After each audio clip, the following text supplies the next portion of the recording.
بسم اللہ الرحمن الرحیم۔ فرح المخلفون بمقعدہم خلاف رسول اللہ، خوش ہوئے وہ کہ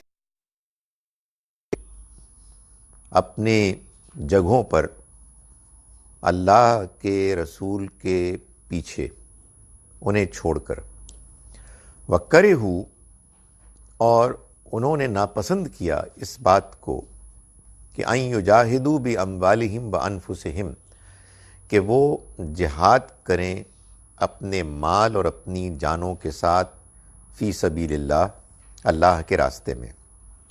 یہ بات میں آپ کو بتا چکا ہوں کہ سورہ توبہ کا مضمون اصل میں عذاب کا بیان ہے، وہ عذاب کہ جو اللہ کے آخری رسول صلی اللہ علیہ وسلم کے ذریعے سے اور آپ کے ساتھیوں کے ذریعے سے دنیا کی تاریخ میں، دنیا کی تجربات میں آخری مرتبہ ہو رہا ہے۔ اس کے بعد اگلا امپورٹنٹ جو ایونٹ ہے وہ قیامت کا دن ہے۔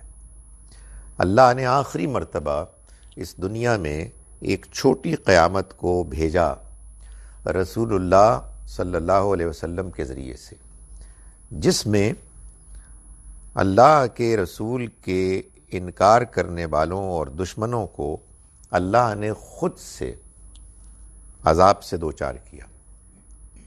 یہ خود سے عذاب سے دوچار کیا، یہ بات سمجھنی اور ایمفسائز کرنی ضروری ہے۔ یہ اللہ نے بتایا ہے قرآن مجید میں، اور قرآن مجید بعض باتوں کو اس نے اتنا زیادہ واضح کیا ہے کہ اس کو نہ سمجھنے کا مطلب یہ ہے کہ انسان قرآن پڑھ ہی نہیں رہا۔ ان باتوں میں سے ایک بات یہ واضح کی ہے کہ اللہ کے رسول جب آئیں گے، ان کی قوم جب ان کا انکار کرے گی اور مخالفت کرے گی تو اس پر عذاب آئے گا۔ چنانچہ یہ عذاب اللہ بھیجتا ہے۔ اس عذاب میں دو امکانات ہیں۔ ایک امکان یہ ہے کہ یہ عذاب کسی آسمانی یا زمینی آفت کے ذریعے سے آئے، کسی نیچرل کلیمٹی کے ذریعے سے، سیلاب، زلزلہ، بجلی کی کڑک، پتھروں کی بارش وغیرہ وغیرہ، یا یہ عذاب آئے رسول کے ساتھیوں کی عسکری طاقت، ملٹری مائٹ کے ذریعے سے۔ جب رسول کے ساتھی کم ہوں گے تو عذاب کی پہلی شکل ہوگی، جب ان کے ساتھی زیادہ ہوں گے تو عذاب کی دوسری شکل ہوگی۔ نبی اکرم صلی اللہ علیہ وسلم کو چونکہ بہت بڑی تعداد میں جانثار ماننے والے ملے، اس لیے اللہ نے اپنے اس فیصلے کو نافذ کیا ان کے ذریعے سے۔ چنانچہ یہ اللہ کا عذاب آیا اس قوم پر، لیکن یہ عذاب آیا مختلف فیزز میں۔ اس سارے عذاب کا بیان سورہ توبہ میں ہے۔ چنانچہ یہ سورہ مبارکہ وہ واحد سورہ ہے جو بسم اللہ الرحمن الرحیم کی ابتدائیے کے بغیر شروع ہوتی ہے، کیونکہ اس ابتدائیے میں اللہ نے اپنے رحمان و رحیم ہونے کا ذکر کیا ہے، اور یہ سورہ مبارکہ اپنے مزاج میں بالعموم اس سے مناسبت نہیں رکھتی۔ یہ سورہ مبارکہ یہ بتاتی ہے کہ عذاب سے دوچار ہونے والے گروہ تین تھے: مشرک، اہل کتاب اور منافق۔ مشرکین پر جو عذاب آیا وہ پہلی 28 آیات میں بیان کیا گیا۔ اہل کتاب پر جو عذاب آیا وہ 29 سے 33-34 آیات تک بیان ہوا، اور پھر اگلی تقریباً پوری سورہ ہے کہ جو منافقین پر عذاب سے متعلق ہے۔ منافقین چونکہ یہ دعویٰ کرتے تھے کہ ہم مسلمان ہیں، اور مسلمان بھی یہ دعویٰ کر رہے تھے کہ وہ مسلمان ہیں، اور مشکل یہ تھی کہ مسلمانوں میں بھی کچھ کمزور مسلمان تھے، اور منافق مسلمان ہونے کا دعویٰ کرتے تھے اور بہت سے کام کرتے تھے جو مسلمان کرتے ہیں، نماز پڑھتے تھے اپنی جان بچانے کے لیے. تو اللہ تعالیٰ نے پھر منافقین کو ایک پروسیس سے گزارا اور ان کو ایکسپوز کیا. اس میں ایک بڑا اہم اللہ کی طرف سے جو کرائیٹیرین تھا، ایک پیمانہ قرار دیا، وہ یہ تھا کہ غزوہ تبوک کا اعلان کر دیا گیا کہ مدینے سے سینکڑوں میل دور سخت گرمی کے موسم میں کھجور کی فصل کے پکے ہونے کے موقع پر کہ جب چند ہفتوں بعد اس کو کٹنا تھا، یہ اعلان کر دیا گیا کہ اگر کوئی مرد جو ایبل باڈیڈ ہے، صحت مند ہے، سواری رکھتا ہے، وہ ایمان والا ہے، مسلمان ہے، تو اس کے لیے تبوک کے لیے جانا لازم ہے. اس سے پہلے اکثر جنگیں وہ تھیں جن میں جانا لازم نہیں تھا، اس کو لازم کر دیا گیا. چنانچہ جو لوگ نکلے وہ مومن تھے، جو لوگ پیچھے رہ گئے وہ منافق تھے. یعنی یہ گویا کہ واضح ہو گیا. تو اسی کو یہاں بیان کیا جا رہا ہے کہ فرح المخلفون، خوش ہوئے پیچھے چھوڑ دیے گئے لوگ. اس کے الفاظ بڑے بامانی ہیں. یعنی پیچھے چھوڑ دیے گئے سے معلوم ہوتا ہے کہ ان کو پیچھے چھوڑ دیا گیا، حالانکہ وہ خود والنٹیرلی اپنی مرضی سے پیچھے رہے. یہ اصل میں اس حقیقت کا بیان ہے کہ اللہ نے ان کو پیچھے چھوڑ دیا. اللہ ہی نے یہ نہ چاہا کہ وہ ساتھ مسلمانوں کے جائیں. یہ کیا بات ہے؟ یہ اصل میں وہی بات ہے کہ جو قرآن بار بار بیان کرتا ہے کہ جو لوگ ہدایت کے لیے اپنے آپ کو مستحق ثابت نہیں کر پاتے، پھر اللہ ان کو ہدایت سے محروم کر دیتا ہے. یعنی یہ جو پیچھے رہے خود اپنی مرضی سے، تو یہ مرضی ان کی کیسے ہوئی؟ اللہ کے رسول موجود ہیں، اللہ کا پیغام نازل ہو رہا ہے، اور یہ پیچھے رہ گئے اس لیے کہ انہوں نے جو رویہ اختیار کیا، پے در پے جھوٹ بولے، دھوکے دیے، دین کو کبھی سنجیدگی سے نہیں لیا، دنیا کو دین پر ترجیح دی، اور یہ مستقل رویہ اختیار کیا، تو اس کے بعد ان کے بارے میں اللہ کے ہاں یہ طے ہو گیا کہ اب یہ ایمان سے خالی محروم لوگ ہیں جن کو ہدایت نہیں ملے گی. چنانچہ اللہ نے ان کے اندر اس خواہش کے پیدا ہونے کے امکانات کو ختم کر دیا کہ جس کے پیدا ہونے ہی سے انسان کو توفیق ملتی ہے کہ وہ آگے بڑھے. بھئی یہ خواہش ہی ہوتی ہے نا. میرا جی چاہ رہا ہے کہ میں قرآن پڑھوں، میرا جی نہیں چاہ رہا کہ میں قرآن پڑھوں. دیکھیں بڑی سادہ سی بات ہے، مگر خدا تعالیٰ یہ کہتا ہے کہ یہ میں فیصلہ کرتا ہوں. اور میں کیسے فیصلہ کرتا ہوں؟ تمہارے رویے کو دیکھ کے. میرا جی چاہتا ہے کہ میں نماز پڑھوں، میرا جی نہیں چاہتا کہ میں نماز پڑھوں. یہ جی چاہنا میرے اور آپ کے اختیار میں ہے ہی نہیں، ہم کچھ نہیں کر سکتے. خدا نہ خواستہ کہیں کسی دن صبح اٹھ کے آپ محسوس کریں یار نماز کا جی نہیں چاہ رہا، تو آدمی کو پریشان ہونا چاہیے کہ میں نے کیا گھٹیا حرکتیں کی ہیں جس کی وجہ سے میرے اندر یہ چیز پیدا ہوئی ہے. تو یہاں یہ فرمایا کہ پیچھے چھوڑ دیے جانے والے خوش ہوئے. یہ خود بتا رہا ہے کہ یہ کون لوگ تھے کہ وہ اپنی جگہ پر رہیں، اللہ کے رسول کے خلاف ان سے مختلف رویہ اختیار کر کے، جو ظاہر ہے کہ اس کی سگنیفیکنس کو بتا رہا ہے کہ کیا انہوں نے حرکت کی. وہ کرے ہو، اور انہوں نے ناپسند کیا. ایک لفظ بول رہا ہے کہ انہوں نے کیا کیا. وہ کرے ہو، اور کراہت ہوئی، انہیں ناپسند کیا انہوں نے، ان یجاہدوا باموالہم وانفسہم، کہ یہ جہاد کریں اپنے مال اور اپنی جانوں سے فی سبیل اللہ، اللہ کے راستے سے. آپ دیکھیں کتنا کلیئر قرآن بیان کرتا ہے جو بات بیان کرتا ہے. وقالو، اور انہوں نے کہا لا تنفروا فی الحر، دیکھو گرمی میں مت جاؤ، کیا تمہیں کیا ہو گیا ہے؟ تمہیں تو تمہارے ایمان نے دیوانہ کر دیا ہے، اس قدر گرمی ہے، تم گرمی میں جاؤ گے؟ قل نار جہنم اشد حرا، ان سے کہو کہ جہنم کی آگ زیادہ گرم ہے، لو کانوا یفقہون، کاش کہ وہ اس بات کو سمجھتے۔ فَلْيَضْحَكُوا قَلِيلًا وَلْيَبْكُوا كَثِيرًا، تو انہیں چاہیے کہ یہ ہنسیں کم اور روئیں زیادہ۔ یعنی اس وقت تو جب یہ نکلے ہوں گے مسلمان تو قہقہے لگا رہے ہوں گے دیکھ کے کہ بھائی بہت دور چلے گئے نا، اب آوازیں تو نہیں ہماری پہنچ رہی، تو وہ اس کو سیلیبریٹ کر رہے ہوں گے، ہنسی مذاق کر رہے ہوں گے کہ وہ چلے گئے اور ہم پیچھے رہ گئے۔ اور آگے چل کے معلوم ہوتا ہے کہ یہ بھی ان کو امید تھی کہ اب گئے ہیں واپس نہیں آئیں گے، اس لیے گئے کہاں ہیں؟ تبوک۔ تبوک کیا کرنے گئے ہیں؟ وہاں باقاعدہ ایک خطرہ تھا کہ رومن ایمپائر، اس کی فوج آ رہی ہے۔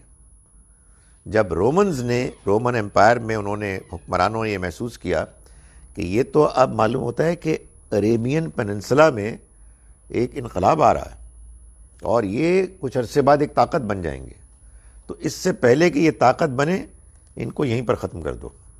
تو یہ انہوں نے اعلان کیا، تو اس پر یہ فیصلہ ہوا کہ اب تبوک میں مسلمان جا کے ان کو کنفرنٹ کریں گے۔ تو انہوں نے منافقین نے ظاہر کہا کہ یار یہ کیسے ہو سکتا ہے کہ پاکستان اور جا کے امریکہ سے لڑے؟ تو وہ یہ ہوتا ہے نا، یہ دیکھیں یہ بھی کیا عجیب بات ہے، جب یہ ہوا ہمارے ہاں انفارچونیٹلی 9/11 کا واقعہ، اور اس کے بعد امریکہ نے تھریٹن کیا افغانستان کو کہ ہم آ رہے ہیں اور تم ورنہ اسامہ بن لادن کو واپس کر دو، ہمیں دے دو، ہمارے حوالے کر دو۔ تو یعنی یہ ایک دن بعد نہیں ہوا، اس میں ہفتے لگے، ویکس، کوئی مہینے سے بھی زیادہ۔ تو یہ لوگ بڑے کمپلیسنٹ تھے اور وہ کہتے ہیں ہم نے نہیں کرنا، اور کچھ لوگوں نے یہ بھی کہا کہ یہ خدا ہماری مدد کرے گا، وہ یہی کرتے ہیں۔ یہاں سے دیکھ کے، ان آیات کو پڑھ کے، یہ نہیں جانتے کہ اللہ کے رسول کا زمانہ اور ہوتا ہے اور باقی زمانے اور ہوتے ہیں۔ ایک بندے نے تو اعلانیہ کہا تھا کہ اگر وہ آ گئے اور حملہ آور ہو گئے اور قبضہ کر لیا تو میں اسلام چھوڑ دوں گا، وہ اتنے کانفیڈنٹ تھے۔ تو یہی ہم گزارش کرتے ہیں بار بار کہ یار اپنے آپ کو دیکھو اور اللہ کے پیغمبر کے زمانے کو دیکھو، زمین آسمان کا فرق ہے۔ اب کس دنیا میں رہتے ہو تم؟ کیا مصیبت ہوتی ہے، آپ ایک تفسیر کا اصول طے کر لیتے ہیں اور پھر جذباتی ہو جاتے ہیں۔ میں نے یہ گزارش کی نا، جب اختلاف ہو تو جذبات کو بالکل ٹھنڈا کر دیں، ورنہ آپ صحیح بات کو سمجھنے کی توفیق سے محروم ہو جائیں گے۔ تو مسلمانوں نے طے کر لیا کہ جو قرآن میں لکھا ہے، جو سورہ توبہ میں، وہ ہمارے لیے بھی ہے۔ تو امریکہ آیا، امریکہ قابض ہو گیا، کئی برس رہا، بہت سے لوگوں کو مار دیا، کچھ بھی نہیں ہوا۔ تو یہ بعد میں پتہ لگا کہ بالکل سب بکواس تھی، یہ تو اب معلوم ہو رہا ہے۔ میں what I'm saying is کہ یہ ہے اصل میں وہ رویہ کہ جو منافقین نے اختیار کیا کہ یہ جا رہے ہیں تو ہنسی مذاق کرتے تھے۔ تو اللہ تعالیٰ نے فرمایا کہ انہیں چاہیے کہ یہ ہنسیں کم اور روئیں زیادہ، جزاء بما کانوا یکسبون، جو کچھ انہوں نے کیا اس کی پاداش میں، اس کے بدلے میں۔ یعنی مطلب یہ ہے کہ یہ جو کچھ کر رہے ہیں اس کا نتیجہ نکلنے والا ہے، وہ جو نتیجہ نکلنے والا ہے اس کے اندیشے، خوف کی وجہ سے انہیں چاہیے کہ روئیں۔ یہ بد نصیب ہیں کہ یہ ہنس رہے ہیں۔ فَإِن اللَّهُ إِلَىٰ طَائِفَةٍ مِّنْهُمْ، پھر اگر اللہ لوٹا دے اے پیغمبر آپ کو ان میں سے ایک گروہ کی طرف، یعنی ظاہر ہے کہ آپ کو بھی کوئی دلچسپی نہیں کہ آپ ان سے ملیں، اس لیے کہ جو انہوں نے ایٹیچیوڈ اختیار کیا ہے اس کے بعد یہ ڈیزرو نہیں کرتے۔ مگر اگر اللہ آپ کو لوٹا دے واپس آ جائیں آپ مدینے، تو ظاہر ہے ان کے لیے تو ایک بڑی سرپرائزنگ شاکنگ چیز ہوگی. تو فاستاذنوک للخروج، پھر وہ آپ سے اجازت مانگے نکلنے کی. یعنی جب وہ یہ دیکھیں کہ یہ مسلمان تو واپس آ گئے اور صحیح سلامت آ گئے، تو اس کے بعد ظاہر ہے کہ ان کے تو چھکے چھوٹ جائیں گے، اور پھر وہ اپنی چوری پشیمانی کو چھپانے کے لیے وہ یہ فرمائش کریں گے کہ ہم نکلیں، یعنی کوئی اور جنگ ہو طائف تبوک کے علاوہ تو ہم وہاں جائیں. تو فرمایا جب یہ نکلنے کے لیے کہیں، اجازت مانگیں، فَقُلْ لَن تَخْرُجُوا مَعِيَّ أَبَدًا، آپ کہہ دیجئے کہ تم اب میرے ساتھ ہرگز نہیں نکلو گے. وَلَن تُقَاتِلُوا مَعِيَّ عَدُوًّا، اور تم میرے ساتھ دشمنوں سے ہرگز نہیں لڑو گے. اِنَّكُمْ رَضِيتُمْ بِالْقُعُودِ، تم راضی ہو گئے بیٹھ رہنے میں کے بارے میں کے معاملے میں، اول مرہ پہلی مرتبہ، فَاقْعُدُوا، تو بیٹھے رہو پھر، مال خالفین پیچھے رہ جانے والوں کے ساتھ. تم نے یہ فیصلہ کیا تھا، اب میں تمہیں کوئی اور موقع نہیں دوں گا. آپ کہیں گے تو بڑی سخت بات ہے، بھائی غلطی ہو جاتی ہے، آخر اللہ تعالیٰ یہ تو بہت کہتے ہیں کہ تم توبہ کرو گے معافی مل جائے گی. تو ایسی بھی کیا سیریس بات، ایک جنگ میں ہی تو نہیں نکلے، ایک غلطی ہو گئی ہے نا یہ مسئلہ. اس کا جواب یہ کہ اللہ میاں فرما رہے ہیں، اور وہ یہ بتا رہے ہیں کہ ان کے یہاں کوئی توبہ نہیں ہے. دے آر ناٹ ریمورسفل، ان کے اندر کوئی ریپنٹنس کا کوئی رجحان نہیں ہے. وہ صرف محض دکھاوے میں یہ کہہ رہے ہیں کہ جی اوہو بڑی غلطی ہو گئی. مجھے اور آپ کو یہ حق ہی نہیں ہے کہ ہم کسی کے اس طرح کے جملے پر شک کریں. یہ ہمارے معاشرے میں اتنی بڑی بیماری پیدا ہو گئی ہے کہ میں آپ سے بات کر رہا ہوں، آپ کہیں یہ جھوٹ بول رہا ہے، آپ مجھ سے کر رہے ہیں اور میں کہہ رہا ہوں آپ جھوٹ بول رہے ہیں. یار کیا بدتمیزی ہے یار، پھر کس دنیا میں کیسے ہم جی سکتے ہیں؟ ہمیں کوئی حق حاصل نہیں ہے کسی دوسرے کی بات پر شبہ کرنے کے لیے، اگرچہ کہ اس کے لیے اتنے زیادہ ہماری فضا گندی ہو گئی ہے. پولوشن، ہم یہ جو ہے نا، یہ آپ کے جو لاہور میں جو کیا ہے اسموگ پہ بارے میں آپ بہت پریشان ہوتے ہیں. جو اسموگ سارا سال رہتا ہے اس کے بارے میں پریشان ہو، اس کے لیے بھی کچھ لگایا کریں. جھوٹ، ایک دوسرے کے اوپر الزامات اور بدزنی ہم نہیں کر سکتے، قرآن کر سکتا ہے. یعنی بدزنی، وہ بدزنی نہیں ہے اس لیے کہ اللہ تعالیٰ جانتا ہے. بھائی میں آپ کا دل میں نہیں جھانک سکتا، آپ میرے دل میں نہیں جھانک سکتے. میری غلطی ہو گئی ہے تب میری غلطی پوائنٹ آؤٹ کریں، میں آپ کو پوائنٹ آؤٹ کریں. ہاؤ کین یو سے کہ یہ میری نیت ہے؟ یہ کون کہہ سکتا ہے؟ سو میں گزارش کر رہا ہوں کہ اللہ تعالیٰ نے یہ اس لیے کیا کہ اللہ تعالیٰ نے یہ فرمایا کہ اب ان کو اجازت نہیں ملے گی، اس لیے کہ یہ پہلے بھی سوچ سمجھ کے نہیں گئے، اور اس کے بعد انہیں کوئی پشیمانی نہیں ہوئی، اور ابھی بھی انہیں کوئی پشیمانی نہیں ہے. اس لیے بیٹھے رہو پیچھے بیٹھے رہنے جانے والوں میں. وَلَا تُصَلِّ عَلَىٰ أَحَدٍ مِّنْهُمْ مَاتَ أَبَدًا، اور آپ نہ نماز پڑھیں ان میں سے کسی کے لیے جو مر جائے، یعنی ان میں سے کسی کی نماز جنازہ نہ پڑھیں ابدا کبھی بھی. وَلَا تَقُمْ عَلَىٰ قَبْرِهِ، اور نہ ہی ان کی قبر پر کھڑے ہوں، یعنی دعائے مغفرت کے لیے. یہ اگر ہو جاتا تو پھر اس کا مطلب ہے کہ یہ ہو جاتا فیصلہ کہ اللہ کے رسول نے جس کے لیے دعا کی ہے تو اس کا مطلب ہے کہ بڑا خوش قسمت ہے. لیکن اللہ نے روک دیا، اس چیز سے روک دیا، اور اسی طرح سے وہ قیامت کے دن بھی روک دے گا. قیامت کے روز جو شفاعت سفارش ہے وہ یہی ہوگی، حضور دعا کریں گے، دعا ہی ہے نا، درخواست. تو وہ اللہ تعالیٰ سب کے لیے نہیں کرنے دیں گے، بعضوں کے لیے کرنے دیں گے، ان کے لیے کہ جن کو اللہ تعالیٰ کا معاف کرنے کا پروگرام ہوگا. تو اللہ تعالیٰ اپنے پیغمبر سے کہیں گے آپ ان کے لیے دعا کریں، میں قبول کروں گا. پیغمبر کی دعا کو شرف قبولیت دینے کے لیے، ان کی شان کو اور بڑھانے کے لیے وہ ان سے کہے گا ان کے لیے کریں، سب کے لیے نہیں، سب کے لیے نہیں. تو یہاں بھی یہی بات کہی گئی کہ آپ نہ، پہلے یہ کہا گیا تھا کہ 70 مرتبہ بھی آپ نے معافی مانگی ان کو میں معاف نہیں کروں گا، اب کہا یہ مر جائیں تو ان کے لیے نماز جنازہ نہیں پڑھنی آپ نے، اور ان کی قبر پہ آپ نے کھڑا نہیں ہونا۔ کیوں؟ انہم کفروا باللہ ورسولہ، انہوں نے کفر کیا، انکار کیا اللہ کا اور اس کے رسول کا، وماتوا وہم فاسقون، اور یہ مرے اس حال میں کہ یہ فاسق تھے، بد عہد تھے، یعنی یہ بتا دیا نا کہ یہ بھی کافر تھے۔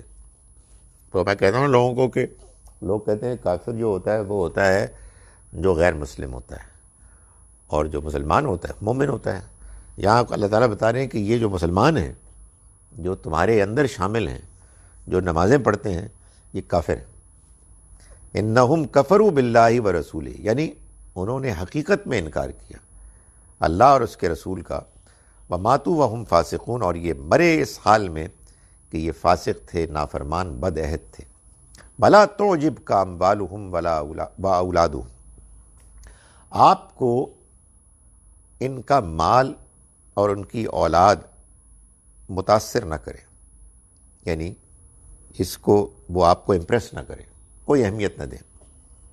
انما یرید اللہ ان یعذبہم بہا، اللہ تو بس یہ چاہتا ہے کہ عذاب دے ان کو ان کے ذریعے سے، فی الدنیا، دنیا میں، یعنی یہ جو مال اور یہ اولاد ان کے پاس ہے، یہ ان کے لیے کوئی خوشی، اطمینان اور آسودگی کا باعث نہیں بن رہی، بلکہ اس سے ان کو عذاب مل رہا ہے، مزید ٹینشن ہو رہی ہے۔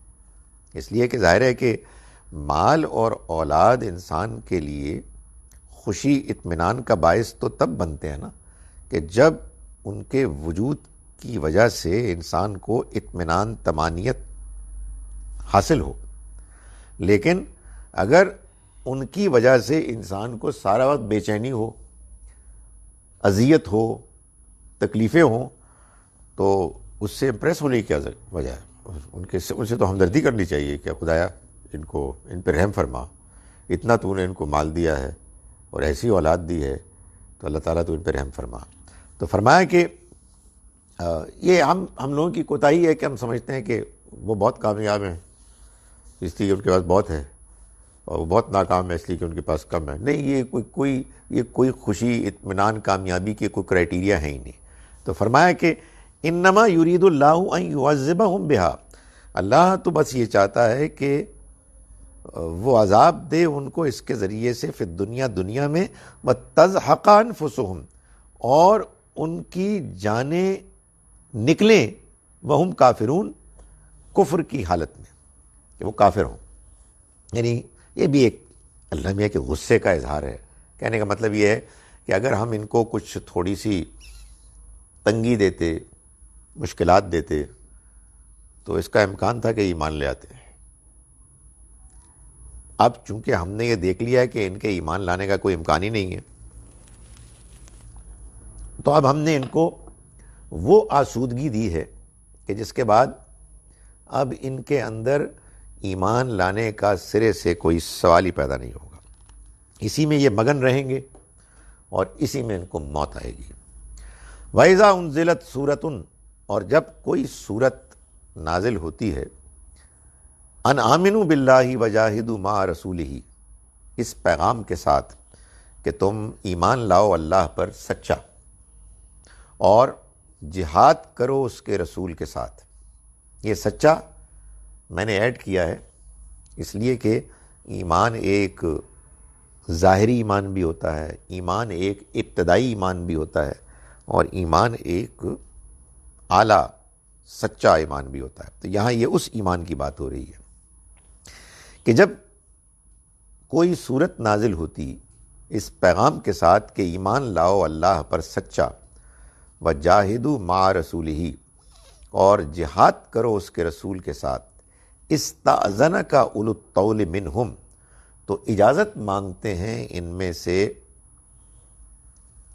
وسائل رکھنے والے، یعنی کھاتے پیتے لوگ، اولو الطول، وقالوا ذرنا، اور انہوں نے کہا کہ آپ ہمیں چھوڑ دیجئے، نکم مع القاعدین، کہ ہم بیٹھنے والوں ہی کے ساتھ رہیں، یعنی ہم پیچھے رہیں گے، آپ ہمیں اجازت دیجئے.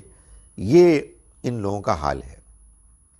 رضوا بأن یکونوا مع الخوالف، یہ راضی ہو گئے اس بات پر کہ یہ ہوں پیچھے رہ جانے والیوں کے ساتھ.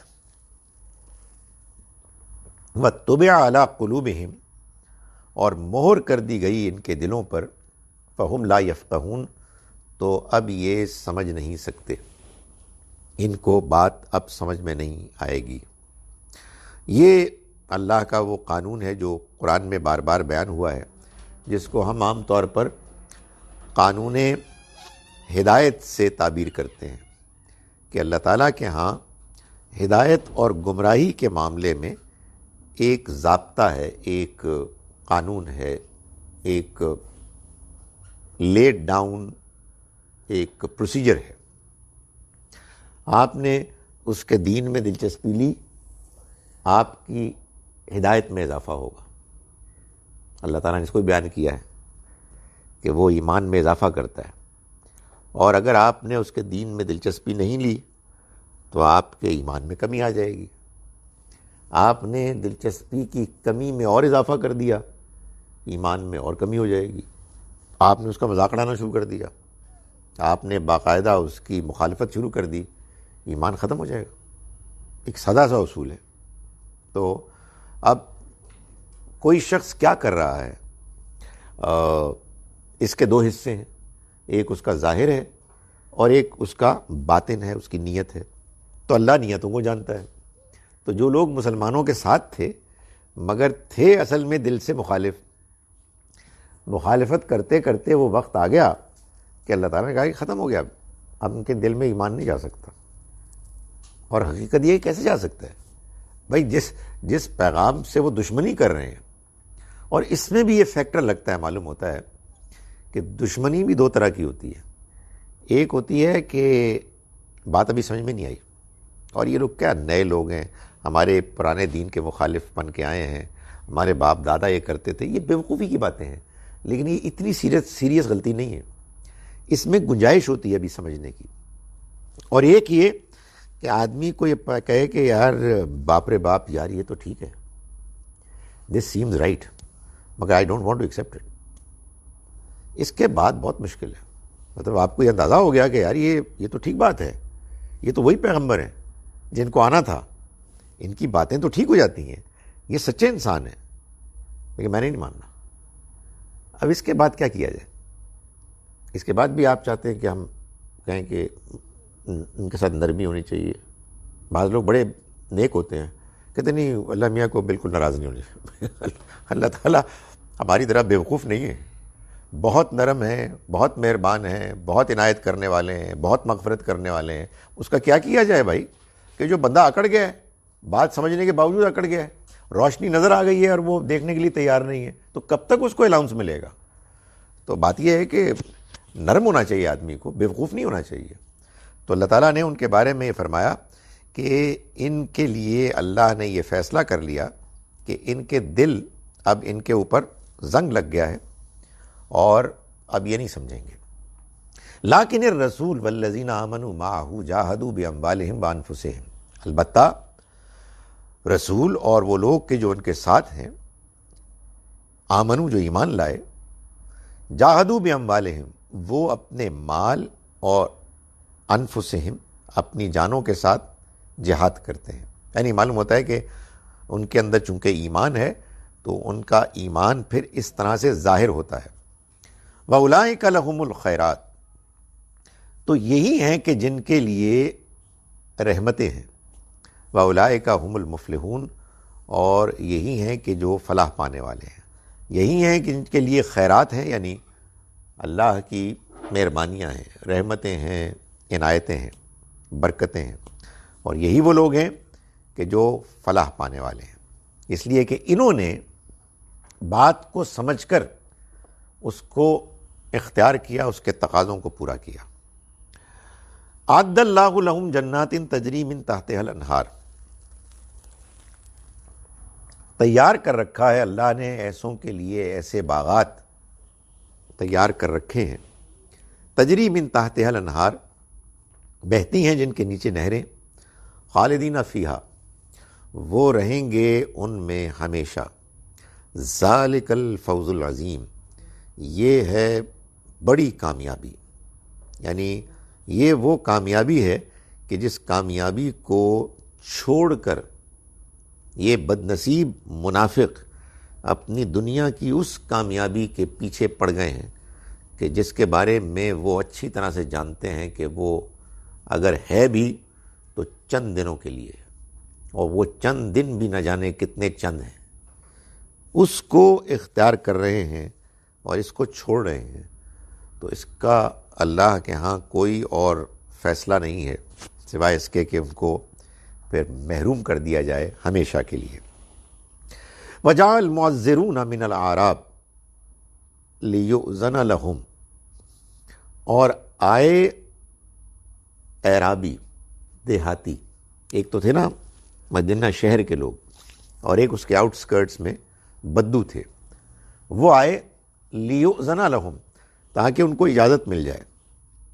وقعد الذین کذبوا اللہ ورسولہ، اور وہ بیٹھ رہے ان کے ساتھ کہ جنہوں نے اللہ اور اس کے رسول کے ساتھ جھوٹ بولا۔ کیا جھوٹ بولا؟ یہ بولا کہ ہم مسلمان ہیں، ہم ایمان لائے، اور حقیقت میں وہ ایمان نہیں لائے۔ اس میں کوئی حرج نہیں کہ آدمی کہے جی مجھے نہیں بات سمجھ میں آئی، میں ابھی کلیئر نہیں ہوں، مجھے اس کا جواب ملے، تو جواب مل جائے گا۔ لیکن ایک یہ ہے کہ آدمی دھوکہ دے رہا ہے کہ میں مانتا ہوں، حالانکہ وہ نہیں مانتا، اور دل ہی دل میں وہ پلان کر رہا ہے کہ میں نے تو اب ان کی جڑ کاٹنی ہے اور یہ بیوقوف لوگ ہیں اور فلاں فلاں۔ تو فرمایا کہ بدو بھی ایسے ہیں بعض کہ جو آئے اور انہوں نے اجازت مانگی اور اس بات کی کہ وہ بیٹھیں، یعنی اجازت مانگی اور پھر وہ بیٹھ گئے ان لوگوں کے ساتھ کہ جنہوں نے اللہ اور اس کے رسول سے جھوٹ بولا۔ یعنی ظاہر مدینے میں پہلے ہی تھے وہ منافق، یہ بدو بھی آ کے ان کے ساتھ بیٹھ گئے۔ معلوم ہوتا ہے کہ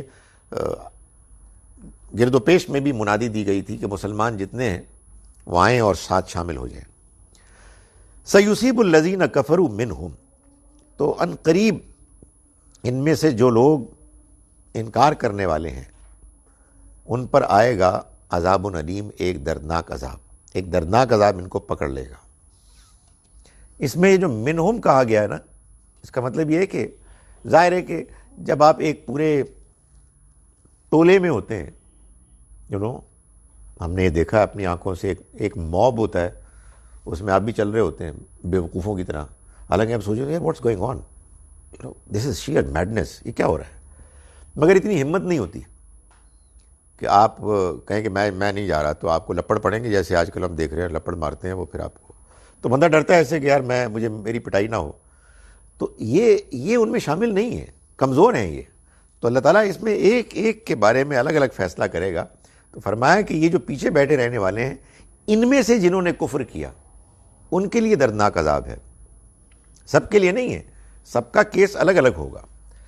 فرمایا لیس علی الضعفاء ولا علی المرضى، فرمایا کہ کوئی الزام نہیں ہے کمزوروں پر، ولا علی المرضى، اور نہ مریضوں پر، ولا علی الذین لا یجدون ما ينفقون حرج اذا نصحوا للہ ورسولہ، اور نہ ان لوگوں پر بھی کوئی الزام ہے کہ جو نہیں پاتے اپنے پاس کوئی مال کہ جس کو وہ خرچ کریں، حرج، ان پر کوئی الزام نہیں، اذا نصحوا للہ ورسولہ، اگر وہ اللہ اور اس کے رسول کی خیر خواہی کرتے رہے۔ یعنی یہ تو الزام اصل میں ان لوگوں پر ہے کہ جو کھاتے پیتے ہیں، صحت مند ہٹے کٹے ہیں، لیکن نکلنا نہیں چاہتے۔ تو جو کمزور ہے، جو بیمار ہے، جو اپنے پاس کوئی ساز و سامان مال ہی نہیں رکھتا کہ وہ اللہ کے راستے میں نکلے، اس پر نہ نکلنے کی صورت میں کوئی الزام نہیں، مگر یہ شرط آیت کی اذا نصحوا للہ ورسولہ، اگر وہ اللہ اور اس کے رسول سے خیر خواہی کریں. یعنی یہ بھی ہو سکتا ہے کہ ایک بندہ کمزور ہو، واقعی بیمار ہو، واقعی اس کے پاس وسائل نہیں ہیں، اور اس لیے نہیں جا رہا اور خوش ہو رہا ہے کہ دیکھو میں کتنا خوش قسمت ہوں، میں بیمار پڑ گیا صحیح ٹائم پہ، اور ان کے لیے برا بھلا ان کو کہنے لگے اور برا سوچنے لگے. نہیں، جو نہیں جا رہے وہ نہ جاتے ہوئے اپنے اندر یہ جذبہ ضرور رکھتے ہیں کہ وہ ان کے لیے دعا کریں، خیر خواہی کی، ان کی کامیابی کی، تو یہ ان کے علامت، ان کے ایمان کی علامت ہوگی. ان میں سے کسی پر کوئی حرج نہیں. ما علی المحسنین من سبیل، اللہ محسنوں پر اللہ کے ہاں کوئی الزام نہیں. محسن یعنی جو خوبی کا رویہ اختیار کرنے والا، جس نے اپنے ایمان میں، اپنے دین میں وہ رویہ اختیار کیا کہ جو خوبی کا رویہ ہے. واللہ غفور الرحیم، اور اللہ مغفرت کرنے والا، رحم کرنے والا ہے. یعنی مطلب یہ ہے کہ اگر کوئی تھوڑی بہت کوتاہی بھی ہو گئی تو اللہ معاف کرنے والا ہے. یہ چیز کہ وہ نکل نہیں پائے، اس کو وہ درگزر کر دے گا اگر ان کے پاس واقعی عذر ہے. بات تو مکمل ہو گئی، مگر اللہ تعالیٰ مزید بات کرنا چاہتے تھے. یہ بھی کمال ہے، اصولی طور پر جو بتانا تھا وہ تو بتا دیا، مگر اللہ تعالیٰ بعض لوگوں کو پوائنٹ آؤٹ کرنا چاہتے تھے کہ دیکھو یہ بھی ہیں، تو اس کو مزید ایکسپلین کیا. ان لوگوں پر بھی الزام نہیں ہے جو پہلے بات ہو گئی نا، جو کمزور ہے، جو بیمار ہیں، جن کے پاس کوئی خرچ کرنے کو کچھ بھی نہیں ہے، وہ نہ ان کے پاس سواری ہے نہ مال ہے. ان میں سے کوئی بھی none of them is to be blamed، ان میں سے کسی پر کوئی الزام نہیں ہے. تو بات تو پوری ہو گئی، لیکن اس آخری بات کو مزید واضح کیا کچھ لوگوں کو نمایاں کرنے کے لیے. وَلَا عَلَى الَّذِينَ إِذَا مَا أَتَوْكَ، اور نہ ان لوگوں پر کوئی الزام ہے کہ جو اذا ما اتوک لتحملہم، جن کا حال یہ ہے کہ جب وہ آپ کے پاس آتے ہیں کہ ان کے لیے کوئی سواری کا بندوبست ہو جائے، قلت لا اجد ما احملکم علیہ، تو آپ فرماتے ہیں کہ میرے پاس تو تمہارے سواری کے لیے کوئی بندوبست نہیں ہے. تولوا واعینہم تفیض من الدم، تو وہ لوٹتے ہیں واپس اس حال میں کہ ان کی آنکھوں سے آنسو جاری ہو جاتے ہیں. حزناً، اس غم میں، اللہ یجدوا ما ينفقون، کہ وہ خرچ کرنے کی اپنے اندر وسائل نہیں پاتے. سو اللہ نے خاص طور پر ان کو بیان کیا. ظاہر ہے ایسے لوگ ہوں گے جن کو شوق ہوگا جانے کا، اپنے ایمان کے جذبے کے ساتھ وہ نکلے کہ بھائی ہمارے پاس تو سواری نہیں ہے، ہمارے پاس تو وسائل نہیں ہیں، کیا ہم کسی کے ساتھ سوار ہو کے جا سکتے ہیں؟ تو ظاہر ہے اس میں بھی ایک لمیٹیشن ہے، کتنے لمبے سفر میں یہ تو ممکن نہیں ہے کہ آپ دوسرے لوگوں کو انکمفرٹیبل کریں. 2-4 میل کی بات ہوتی تو اور تھی. تو حضور نے ایسے بعض لوگوں کو جب ان سے معذرت کی تو انہیں باقاعدہ غم ہوا اس کا، اور ان کی آنکھوں سے آنسو جاری ہو گئے. تو اللہ تعالیٰ نے ان آنسوؤں کو بیان کیا ہے، یعنی ان کی قدر کی ہے کہ یہ لوگ ہیں، ان پر کوئی میرا الزام نہیں، کوئی حرج نہیں. اس سے یہ معلوم ہوتا ہے کہ اللہ تعالیٰ اس کی قدر کرتا ہے کہ اگر انسان اللہ کی خاطر، اس کے دین کی محبت میں اپنے اندر اگر کوئی اس کی کچھ کمی رہ گئی ہے تو وہ کسی چیز میں پارٹیسپیٹ نہیں کر پا رہا، تو اس میں جو انسان کو افسوس، غم ہوتا ہے اور اس کی آنکھوں سے آنسو جاری ہوتے ہیں، اللہ کو اس کی بڑی قدر ہے، اور اس کو اللہ تعالیٰ بیان فرما رہے ہیں. انما السبیل علی الذین یستأذنونک وہم اغنیاء، الزام تو بس ان لوگوں پر ہے جو آپ سے اجازت مانگنے، رخصت مانگنے آتے ہیں حالانکہ وہ مالدار ہیں، ان کے پاس وسائل ہیں، وہ جا سکتے ہیں، مگر اس کے باوجود وہ گریز کر رہے ہیں۔ رضو بأن یکونوا مع الخوالف، راضی ہو گئے وہ اس بات پر کہ وہ پیچھے بیٹھ رہنے والی عورتوں کے ساتھ رہیں۔ وَطَّبَعَ اللَّهُ عَلَىٰ قُلُوبِهِمْ، اور مہر کر دی اللہ نے ان کے دلوں پر، فَهُمْ لَا يَعْلَمُونَ، تو وہ نہیں جانتے۔ وہی بات جو پیچھے بیان ہوئی تھی دوبارہ بیان ہوئی۔ بات جب دوبارہ بیان ہوتی ہے تو اس کی کوئی نہ کوئی وجہ ہوتی ہے۔ یہاں وجہ غصہ ہے، یہاں وجہ یہ ہے کہ ان کو بتایا جائے کہ تم ڈیزرو نہیں کرتے، نہیں جانا مت جاؤ، کون سی ہماری خدائی میں تم کوئی کمی کر لو گے۔ اللہ نے ان کے دلوں پر مہر کر دی ہے اور اب وہ کچھ نہیں جانتے۔ یعتذرون الیکم اذا رجعتم الیہم، یہ لوگ آپ کے سامنے باتیں بنائیں گے جب آپ ان کی طرف لوٹیں گے۔ قل لا تعتذروا، ان سے کہو کہ باتیں نہ بناؤ، بہانے مت تراشو۔ لن نؤمن لکم، ہم تمہاری بات ہرگز نہیں مانیں گے۔ یہ وہی ایمان ہے، لیکن ایمان آتا ہے نا بے کے ساتھ، یہ آیا ہے لام کے ساتھ۔ لن نؤمن لکم، ہم تمہاری باتیں ہرگز نہیں مانیں گے، یہ تم باتیں کر رہے ہو ہمیں ان پر کوئی اعتبار نہیں ہے۔ قد نبأنا اللہ من اخبارکم، یہ ہے امپورٹنٹ بات، اللہ نے تمہارے حالات سے ہم کو آگاہ کر دیا، یعنی اللہ کی وحی آ رہی ہے، اللہ نے ہم کو بتا دیا ہے۔ یہ وہ چیز ہے کہ جو اب کسی کو حاصل نہیں ہے، یہ تو اللہ کے پیغمبر ہوتے تو ان پر وحی نازل ہوتی۔ تو قد نبأنا اللہ من اخبارکم، ہمیں آگاہ کر دیا ہے اللہ نے تمہارے حالات خبروں کے بارے میں۔ وَسَيَرَ اللَّهُ عَمَلَكُمْ وَرَسُولُهُ، تو ان قریب اللہ دیکھے گا تمہارے عمل کو اور اس کا رسول بھی۔ ثُمَّ تُرَدُّونَ إِلَىٰ عَالِمِ الْغَيْبِ وَالشَّهَادَةِ، پھر تم لوٹا دیے جاؤ گے اس ذات کی طرف کہ جو چھپے کو بھی اور ظاہر کو بھی جانتا ہے۔ فَيُنَبِّئُكُم بِمَا كُنتُمْ تَعْمَلُونَ، پھر وہ تم کو بتا دے گا ان چیزوں کے بارے میں کہ جو تم کرتے تھے، ان کرتوتوں کے بارے میں جو تم کیا کرتے تھے۔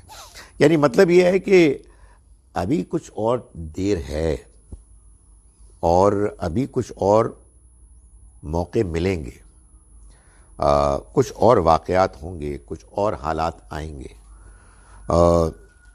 ان کے اس میں جو کچھ تمہارا رویہ ہوگا اس کو دیکھا جائے گا، اللہ دیکھے گا، اللہ کے رسول دیکھیں گے، اور اس کے بعد یہ فیصلہ ہوگا کہ کیا تم مزید منافقت اور کفر میں اور آگے بڑھ رہے ہو یا تم اپنی غلطی کو مان کر اپنی اصلاح کر رہے ہو، تو یہ دیکھا جائے گا۔ اور اگر تم نے اپنی اس روش کو جاری رکھا تو پھر تم لوٹا دیے جاؤ گے اس ذات کی طرف کہ جو ہر چیز سے واقف ہے، ظاہر سے بھی چھپے ہوئے سے بھی، پھر وہ تم کو بتا دے گا ان چیزوں کے بارے میں جو تم کیا کرتے تھے۔ سَيَحْلِفُونَ بِاللَّهِ لَكُمْ إِذَا انقَلَبْتُمْ إِلَيْهِمْ لِتُعْرِضُوا عَنْهُمْ، یہ قسمیں کھائیں گے اللہ کی تمہارے سامنے، اِذَا انقَلَبْتُمْ إِلَيْهِمْ، جب تم ان کی طرف لوٹو گے۔ لِتُعْرِضُوا عَنْهُمْ، کیوں قسمیں کھائیں گے؟ کہ تم ان سے چشم پوشی کر لو، ان کو نہ پکڑو، نظر انداز کر دو۔ فَأَعْرِضُوا عَنْهُمْ، تو تم ان کو نظر انداز ہی کر دو، ان سے اعراض ہی کر لو۔ وہی لفظ ہے کہ وہ آئیں گے تمہارے پاس اللہ کی قسمیں کھاتے ہوئے، کیا بہانے بناتے ہوئے، او جی یہ مشکل ہو گئی تھی، یہ وجہ ہو گئی تھی، بہت ہم چاہتے تھے آنا مگر کیا کریں مجبوری ہو گئی، گاڑی پنکچر ہو گئی، اب کیا کرتے ہیں بھائی اوبر میں آ جاتے ہیں تو اس طرح کی فضول باتیں۔ سو وہ قسمیں کھائیں گے اللہ کی کہ بڑے مسئلے ہو گئے تھے اور بہت مشکل ہو گئی تھی، اور مقصد کیا ہوگا؟ آپ ان کو مت ڈانٹیں، مت پکڑیں، مت سرزنش کریں، بلکہ بس اگنور کر دیں۔ فَأَعْرِضُوا عَنْهُمْ، تو اللہ تعالیٰ فرمائیں گے اگنور کر دو. مطلب یہ کہ they don't deserve your attention. بڑی مطلب وہی بات ہے, وہی ورب ہے, لیکن اس کو ایک دوسرے مفہوم میں بیان کر دیا. فاعرضوا عنہم, تو آپ بھی ان سے اعراض کریں. انہم رجسن, یہ ناپاک ہیں, یہ گندگی ہے. ومأواہم جہنم, اور ان کا ٹھکانہ جہنم ہے. جزاء بما کانوا یکسبون, یہ بدلہ ہوگا ان کے اعمال کا, کرتوتوں کا. یعنی یہ اخلاقی گندگی ہے. یہ وہ گندگی ہے کہ جو گندگی جب کسی انسان کے اندر پیدا ہو جائے تو پھر وہ اللہ کے ایمان سے محروم ہو جاتا ہے. یہ بالکل ممکن ہے کہ انہوں نے بہت اچھے ڈیوڈرنٹس لگائے ہوئے ہوں اور اچھی خوشبو آ رہی ہو اور بہت نہائے ہوئے ہوں, مگر یہ اندر سے گندے ہیں. ان کے اخلاق گرے ہوئے ہیں. یہ چھوٹے مکار لوگ ہیں. یہ وہ گندگی ہے کہ جس کے ہونے کے نتیجے میں ان کے اندر ایمان نہیں داخل ہو سکتا. اب ان کا انجام وہی جہنم ہے جہاں اگر تو تھوڑی گندگی کے ساتھ لوگ جائیں گے تو وہ گندگی جب صاف ہو جائے گی تو وہ وہاں سے نکل جائیں گے, لیکن جن کی گندگی صاف ہی نہیں ہو سکے گی وہ پھر وہیں پڑے رہیں گے. فرمایا یحلفون لکم لترضوا عنہم, یہ قسمیں کھاتے ہیں تمہارے لیے کہ تم راضی ہو جاؤ ان سے. فَإِن تَرْضَوْا عَنْهُمْ, پھر اگر تم ان سے راضی بھی ہو جاؤ کوئی فرق نہیں پڑتا اس سے. فَإِنَّ اللَّهَ لَا يَرْضَىٰ عَنِ الْقَوْمِ الْفَاسِقِينَ, اس لیے کہ اللہ فاسق لوگوں سے, بد عہدوں سے راضی ہونے والا نہیں ہے. یعنی بڑی سخت بات ہے. پہلے روکا اللہ کے پیغمبر کو, اب ان کو کہا کہ آپ بے شک راضی ہو جائیں, اس سے کوئی فرق نہیں پڑتا. ظاہر ہے اس کا کوئی امکان نہیں تھا کہ حضور راضی ہو جائیں اللہ کے فرمانے کے بعد. یہ غصے کا اظہار ہے. آپ راضی بھی ہو جائیں تو اللہ ان سے راضی نہیں ہوگا. چلیں جی, ان آیات کا ترجمہ ایک مرتبہ پھر کر لیتے ہیں. آیت نمبر 81 سے ہم نے آج کا سبق شروع کیا تھا, اور یہ اس لیے شروع کیا تھا کہ پچھلی مرتبہ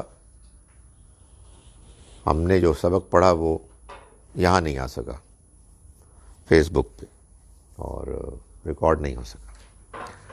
بسم اللہ الرحمن الرحیم.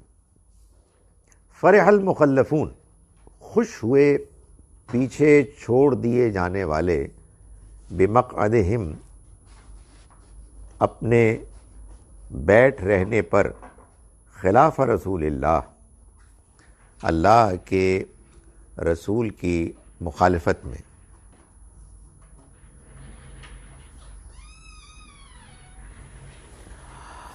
وَكَرِهُوا أَن يُجَاهِدُوا بِأَمْوَالِهِمْ وَأَنفُسِهِمْ, اور انہوں نے ناپسند کیا کہ وہ جہاد کریں اپنے مال اور اپنی جانوں کے ساتھ, فی سبیل اللہ, اللہ کے راستے میں.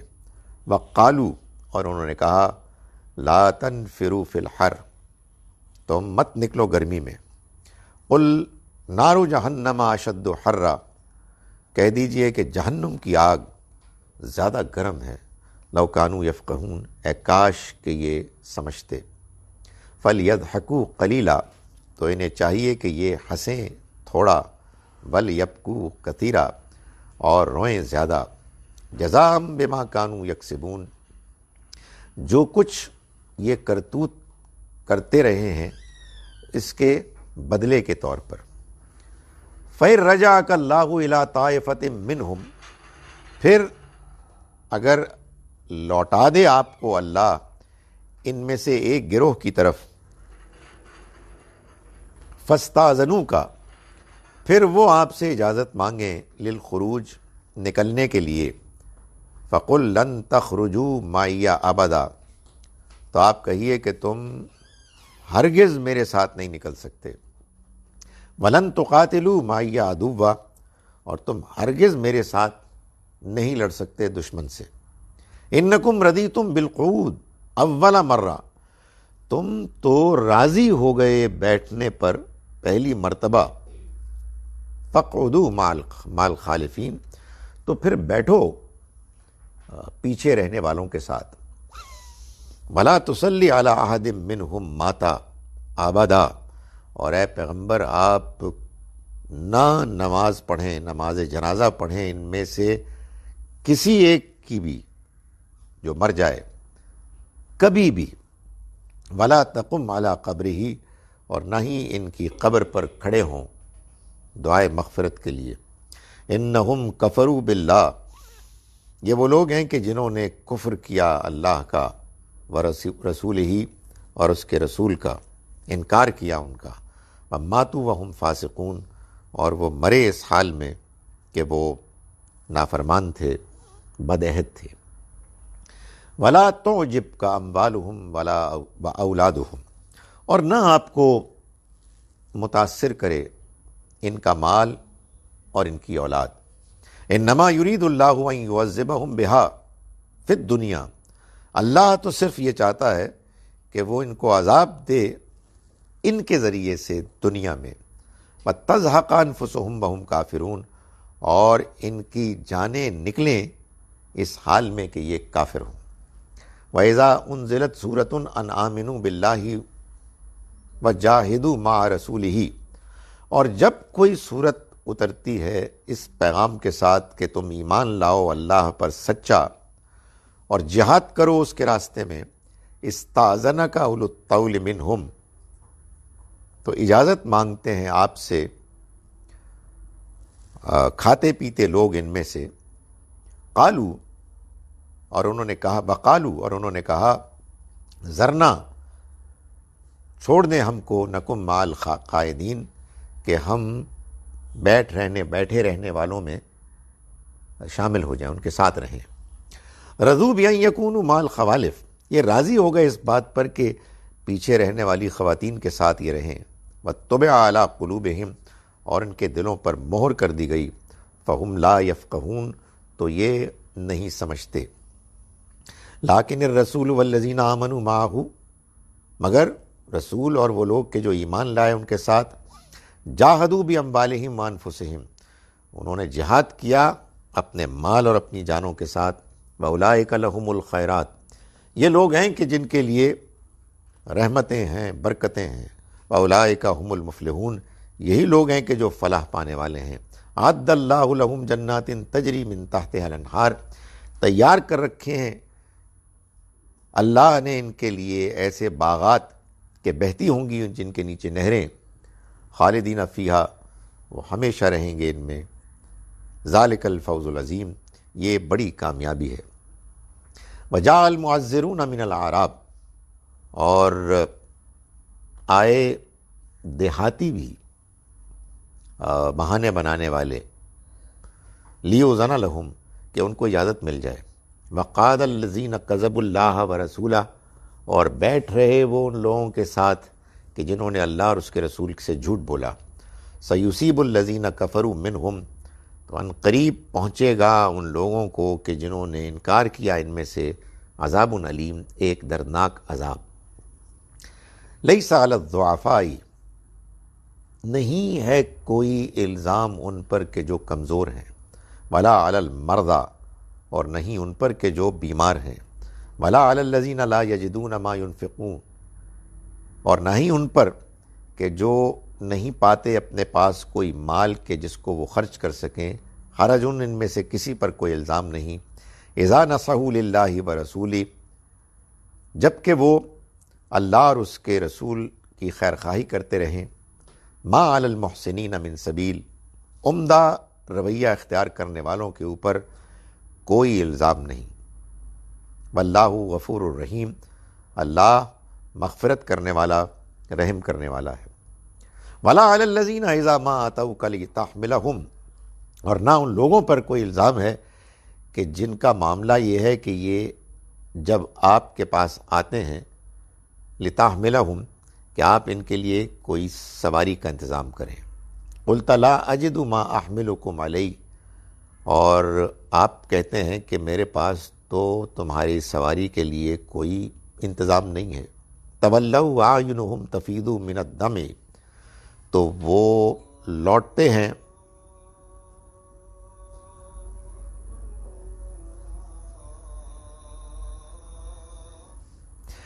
تولوا واعینہم تفیض من الدم، وہ لوٹتے ہیں ایسے کہ ان کی آنکھوں سے آنسو جاری ہوتے ہیں، حزناً اس غم میں، اللہ یجدوا ما ینفقون کہ وہ نہیں پاتے کوئی مال کہ جس کو وہ خرچ کر سکیں، کوئی سواری کہ جس پر وہ سوار ہو سکیں۔ انما السبیل علی الذین یستأذنونک وهم اغنیاء، الزام تو صرف ان لوگوں پر ہے کہ جو اجازت مانگتے ہیں آپ سے حالانکہ وہ غنی ہیں، حالانکہ وہ مالدار ہیں۔ رضوا بأن یکونوا مع الخوالف، راضی ہو گئے اس بات پر کہ وہ عورتوں کے ساتھ بیٹھ رہنے والے بن جائیں۔ وطبع اللہ علی قلوبہم، تو مہر کر دی اللہ نے ان کے دلوں پر، فہم لا یعلمون، تو اب وہ نہیں جانتے۔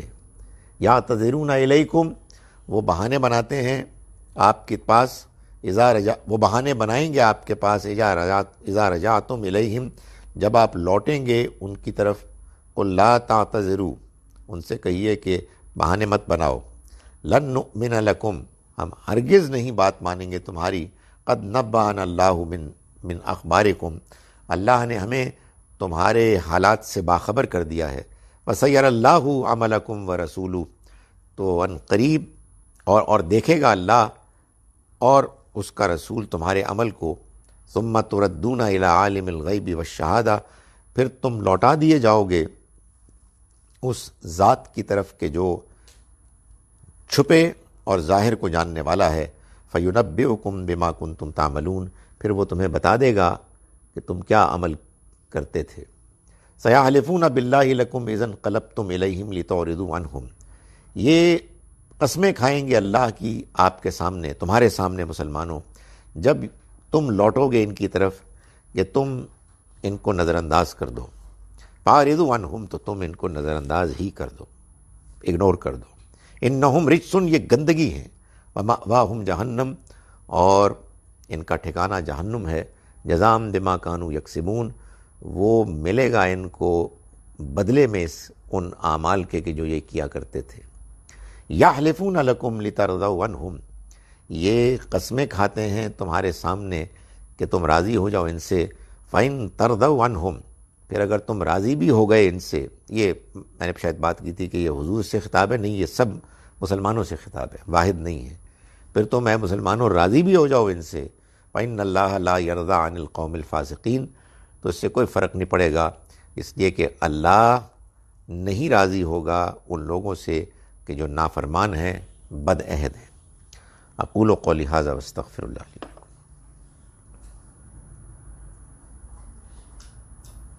آپ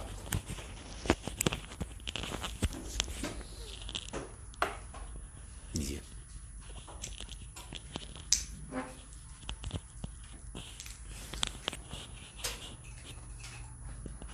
یہاں بیٹھیے، موقع سے فائدہ اٹھائیں۔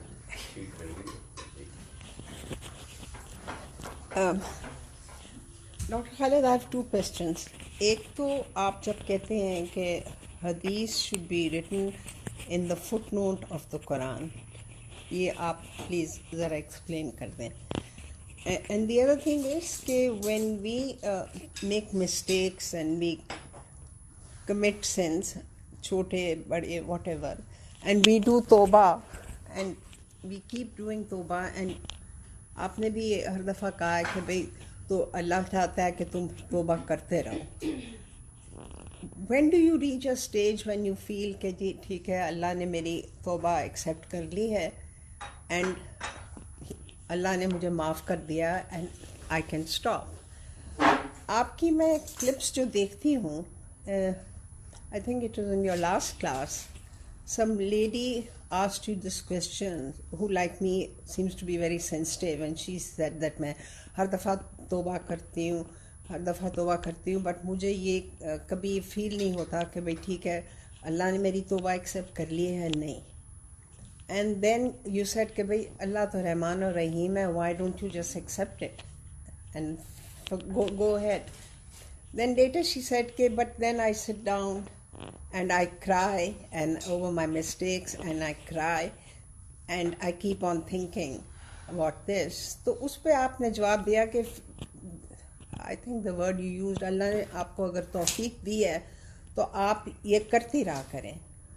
مائی objection is کہ if someone has done توبہ and is still feeling distressed, do we encourage the person that okay, keep on crying and keep on sitting and pondering over your mistakes, and God has given you this opportunity, so you should just continue doing this? Shouldn't we discourage people from getting distressed and depressed and not feeling like this? So that is my point, and that I think I've had this problem with you several times.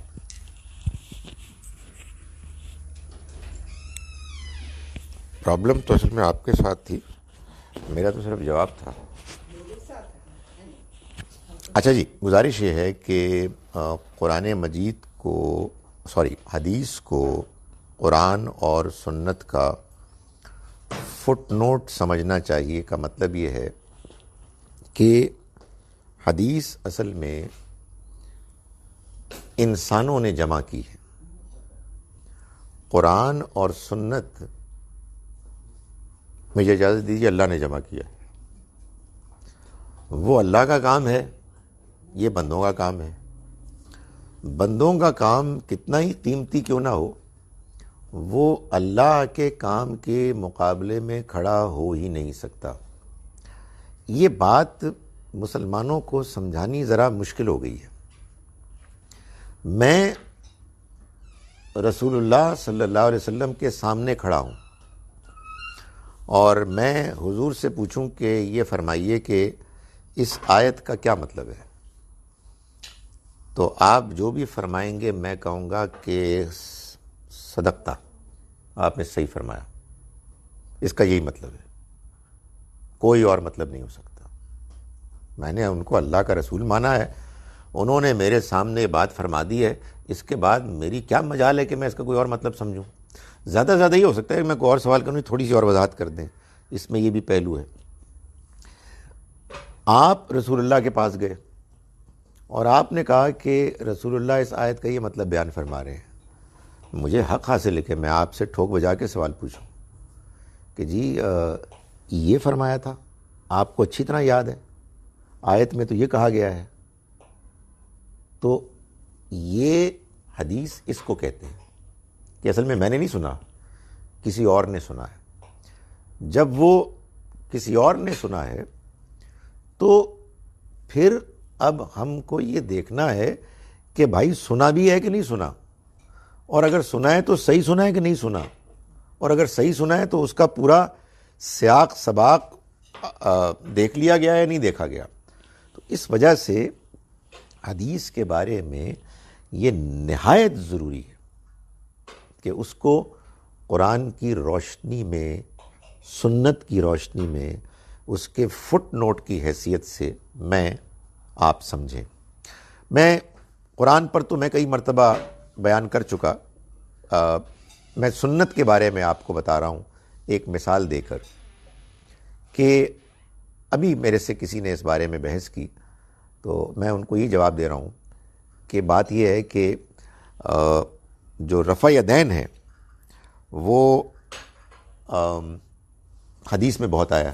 معلوم ہے نا, رکوع سے ہم اٹھتے ہیں تو ہم رفع یدین کرتے ہیں. تو وہ اہل حدیث حضرات یہ کہتے ہیں کہ یہ بات طے ہے کہ رفع یدین کرنا نماز میں ضروری ہے. ہم کہتے ہیں نہیں, رفع یدین نماز میں کیا جا سکتا ہے. جب یہ بات حدیث سے معلوم ہو گئی کہ حضور نے رفع یدین کیا تو اس کا مطلب کیا ہے, ہم اس کو سنت میں ایڈجسٹ کر دیں گے. لیکن یہ نہیں ہم مان سکتے کہ وہ سنت کہ جو اللہ کے رسول صلی اللہ علیہ وسلم نے قرآن ہی کی طرح پورے محفوظ طریقے سے ہم کو پہنچائی ہے, ایک امت کا بڑا طبقہ رفع یدین نہیں کر رہا اور غلط کر رہا. نہیں, غلط نہیں ہو سکتا. وہ اس حدیث کو ایڈجسٹ کریں گے, یہ نہیں کہیں گے کہ اس حدیث کی وجہ سے قرآن میں جو کچھ بیان ہوا ہے وہ ہم ختم کر دیں. جو سنت میں ہم نے دیکھا ہے اس کو غلط قرار دے دیں. بہت مسئلے پیدا ہوتے ہیں. میں آج کل بہت زیادہ دوچار ہوں اس طرح کی چیزوں سے کہ جس میں لوگ کہتے ہیں کہ ایک ہی وقت میں 3 طلاقیں بولنے سے طلاق ہو جاتی ہے،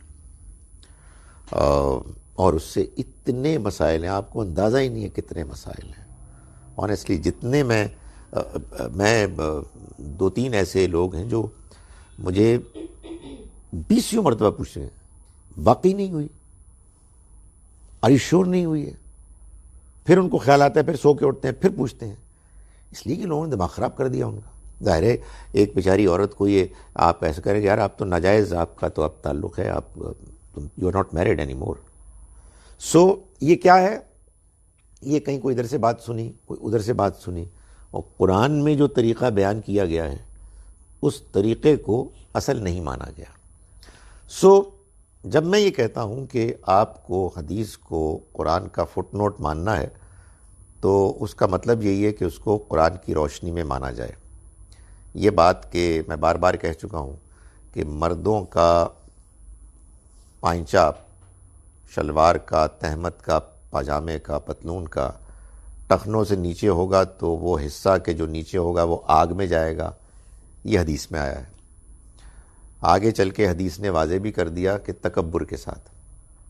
لوگوں نے اس کو اہمیت نہیں دی اور صرف اتنی بات لے لی، تو اس کے نتیجے میں اب وہ دین میں ایک نئی چیز بن گئی ہے جو قرآن میں بالکل بیان نہیں ہوئی. اور لوگ کہتے ہیں کہ یہ بھی مسلمانوں کو اختیار کرنا چاہیے. اچھا، اس میں ایک اور بات بھی وہ بڑی اہم، بڑی دلچسپ کرتے ہیں. وہ یہ کہتے ہیں کہ قرآن کہتا ہے کہ اطیعوا اللہ و اطیعوا الرسول، تم اطاعت کرو اللہ کی اور اطاعت کرو رسول کی. بار بار کہتا ہے قرآن مجید. تو وہ یہ کہتے ہیں جی کہ اللہ کی اطاعت کا مطلب ہے کہ تم قرآن کو مانو اور اس پر عمل کرو، اور رسول کی اطاعت کا مطلب ہے کہ تم حدیث کو مانو اور اس پر عمل کرو. نہیں، ایسے ہے ہی نہیں. اصل میں آیت کا مطلب ہے اللہ کی اطاعت کرو یعنی رسول کی اطاعت کرو. یعنی اللہ خود سے نہیں آتا بلکہ اس نے اپنے رسول کو بھیجا ہے، اور رسول کی اطاعت دین کی اطاعت ہے. قرآن کی اطاعت بھی رسول کی اطاعت ہے، سنت کی اطاعت بھی رسول کی اطاعت ہے، اور حدیث کو جیسے آپ سمجھتے ہیں وہ بھی رسول کی اطاعت ہے. سو یہ الگ الگ حصے ہیں ہی نہیں.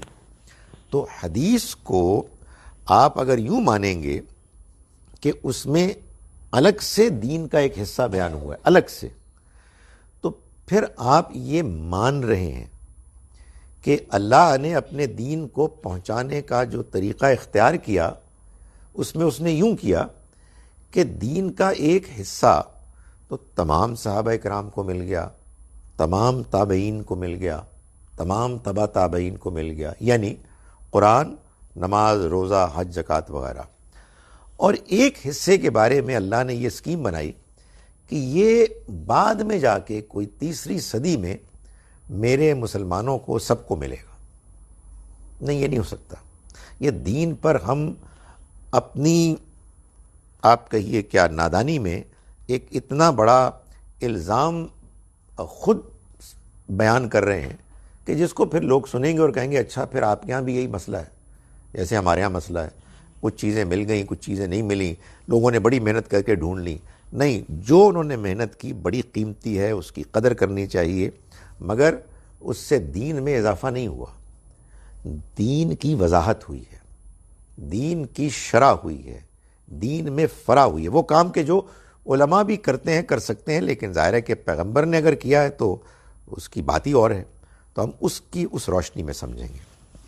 دوسری بات یہ ہے کہ دیکھیں، آپ نے پوچھا کہ اگر کسی کی توبہ قبول ہو گئی ہے تو کیسے معلوم ہوگا، اور اگر ہو گئی ہے تو پھر رونے دھونے کی کیا ضرورت ہے. میں خاص طور پر آپ کے ان سوالات کی وجہ سے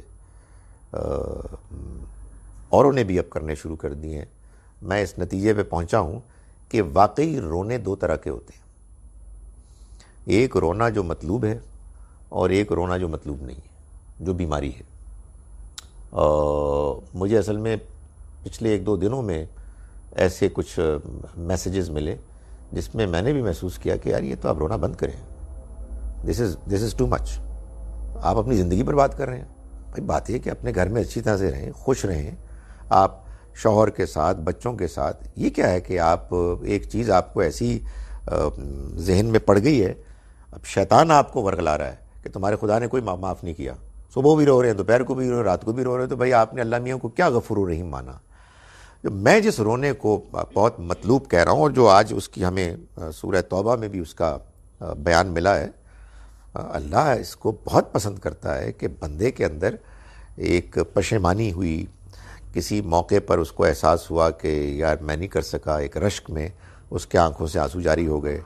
یہ تو ایک بڑی مطلوب چیز ہے، جس کو یہ نصیب نہیں ہوتے اس کو دعا کرنی چاہیے اللہ تعالیٰ سے۔ آنکھیں نم نہ ہوں تو معلوم ہوتا ہے کہ دل میں کچھ سختی ہے، لیکن ایک یہ کہ فلڈ ہی آ گیا، معلوم ہوتا ہے پانی بہہ چلا جا رہا ہے، تو اس کو تو روکنے کی ضرورت ہے، کوئی بند شند باندھیں آپ، معلوم ہوتا ہے کہ کوئی نفسیاتی مسئلہ پیدا ہو گیا ہے۔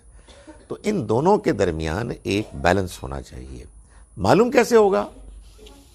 دیکھیں جی، اب میں اس کے بارے میں کوئی یہ تو نہیں بتا سکتا کوئی کیفیت کو بیان کر کے، لیکن حقیقت واقعہ ہے کہ آدمی جب گناہ کرتا ہے اور اس کے بعد اللہ کے آگے شرمندہ ہو کے معافی مانگتا ہے اور مجھے اجازت دیں روتا ہے، اس کو اطمینان ہو جاتا ہے، میرے رب نے سن لیا۔ آپ یقین جانیں کہ اگر آپ نے معافی مانگی ہے اور آپ کے آنسو نکلے ہیں تو آپ کی توبہ قبول ہو گئی ہے۔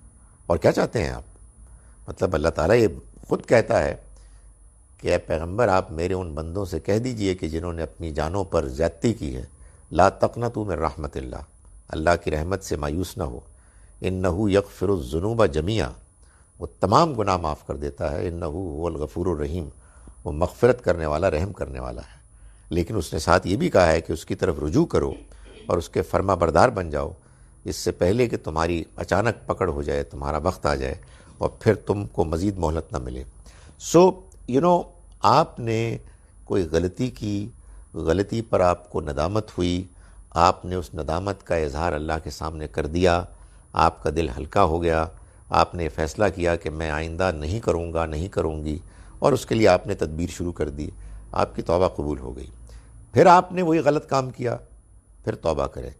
توبہ کے موقع پر البتہ آپ کو بالکل سیریس ہونا چاہیے۔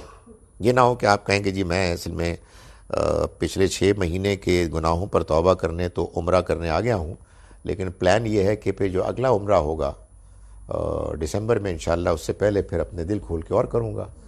تو آپ یقین جانیں کہ یہ لوگوں کو سمجھ میں نہیں آتی بات، یہ لوگ پتہ نہیں کیوں اس پہ کنفیوز ہوتے ہیں۔ توبہ ہو ہی نہیں سکتی، دل کھل ہی نہیں سکتا۔ یہ ابھی ہم نے پڑھا ہے نا آج، طبع اللہ علی قلوبہم، اللہ نے ان کے دلوں پہ مہر کر دی۔ یہ کیسے ہو سکتا ہے کہ آدمی پلان کے مطابق گناہ کرے، سوچ سمجھ کے، اور اس پلاننگ میں یہ بھی شامل ہو کہ آئندہ جا کے وہ توبہ کرے گا؟ تو توبہ تو اتنی سستی نہیں ہوتی۔ ایسا تو نہیں ہوتا کہ آپ کے اندر احساس پیدا ہو جائے گا کہ یار کتنی غلطی ہوئی ہے۔ یہ تو آپ نے اگر گناہ کیا ہے جبکہ آپ اپنی کمزوری کی وجہ سے اچانک کسی غلطی میں پھنس گئے، حالات میں آپ ایسے مجبور ہو گئے ہیں کہ آپ کو یہ کرنا پڑا۔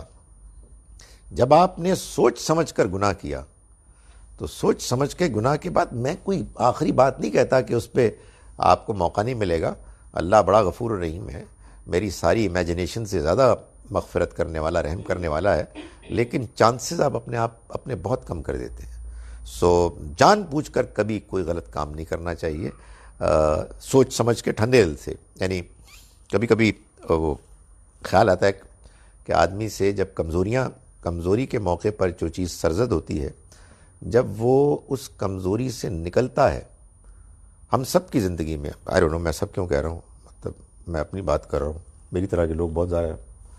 ہماری زندگی میں 2 طرح کے حصے ہوتے ہیں، ایک نارمل ہوتا ہے اور ایک کبھی کبھی ہم کمزور پڑ جاتے ہیں۔ تو وہ جو کمزوری کا موقع ہوتا ہے اس سے نکل کے جب آپ نارمل ہوتے ہیں تو وہ جو کمزوری سرزد ہوئی ہے اس کے بارے میں کیا آپ کا خیال ہے؟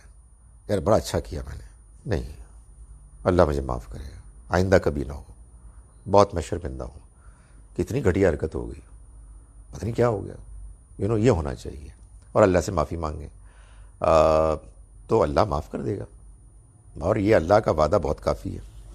نہیں نہیں نہیں نہیں نہیں، ایسے نہیں ہوگا، ایسے ہرگز نہیں ہوگا۔ آپ نے جو بات کہی ہے وہ صحیح ہے. My objection to what I heard in last Thursday class, when this lady has said that جی میں نے توبہ کر دی اور مجھے کیسے پتہ لگے گا، آپ نے سمجھا دیا. then she says کہ جی میں بیٹھتی ہوں ہر شام، میں روتی ہوں اپنی مسٹیکس پہ اور میں روتی ہوں. تو آپ نے کہا اچھا then you are a very lucky person کہ اگر آپ کو اللہ نے یہ دیا ہے تو آپ کرتی رہیں یہ. That is what I don't understand. You should have been discouraging her. Don't cry. Like you said, why are you crying? It's over. آپ دوسروں کی توبہ قبول کر لیا کریں. میں نے آج اس کی اصلاح کر لی ہے، اسی کو تو میں نے کریکٹ کیا آج. میں نے یہ واضح کیا، وہ سن رہے ہیں نا، میں یہ گزارش کر رہا ہوں. میرا جواب یہ ہے، یعنی جو میں نے غلطی کی تھی، میری غلطی یہ تھی کہ میرا یہ خیال تھا کہ یہ اصل میں وہ والا رونا ہے کہ وہ جو نماز میں کرتی ہیں، وہ نماز میں کرتی ہیں. تو میں ابھی بھی کہتا ہوں ہر نماز میں روئیں، یو آر ویری لکی، لیکن سارا وقت روئیں، یہ تو اپنے آپ کو خراب کرنے والی بات ہے. ہاں بس یہ اتنی بات تھی، وہ میں نے آج واضح کر دی آپ کی سوال کی مہربانی سے. سر میرے دو سوال ہیں. ایک تو یہ کہ ابھی طلاق کے بارے میں آپ نے کہا، تو اگر کوئی شخص جو ہے وہ 3 طلاق جو ہے وہ پوری نیت کے ساتھ دے دیتا ہے، یعنی اس کو پروسیجر نہیں پتا کہ کیا ایگزیکٹ پروسیجر ہے جو قرآن میں مینشنڈ ہے، لیکن نیت میں اس کا یہ ہے کہ 3 طلاق کے بعد بات جو ہے وہ فنشڈ، تو کیا پھر کیونکہ عمل کا دار و مدار تو نیت پر ہے، تو کیا پھر ایسی طلاق کو جو ہے جو نیتاً ہی اس طرح سے دی جائے وہ کیا ہو جائے گی، ویلڈ ہو جائے گی؟ ایک یہ. اور سر دوسرا سوال یہ ہے کہ کیا پانی کے تمام جانور جو ہیں وہ سب کے سب حلال ہیں؟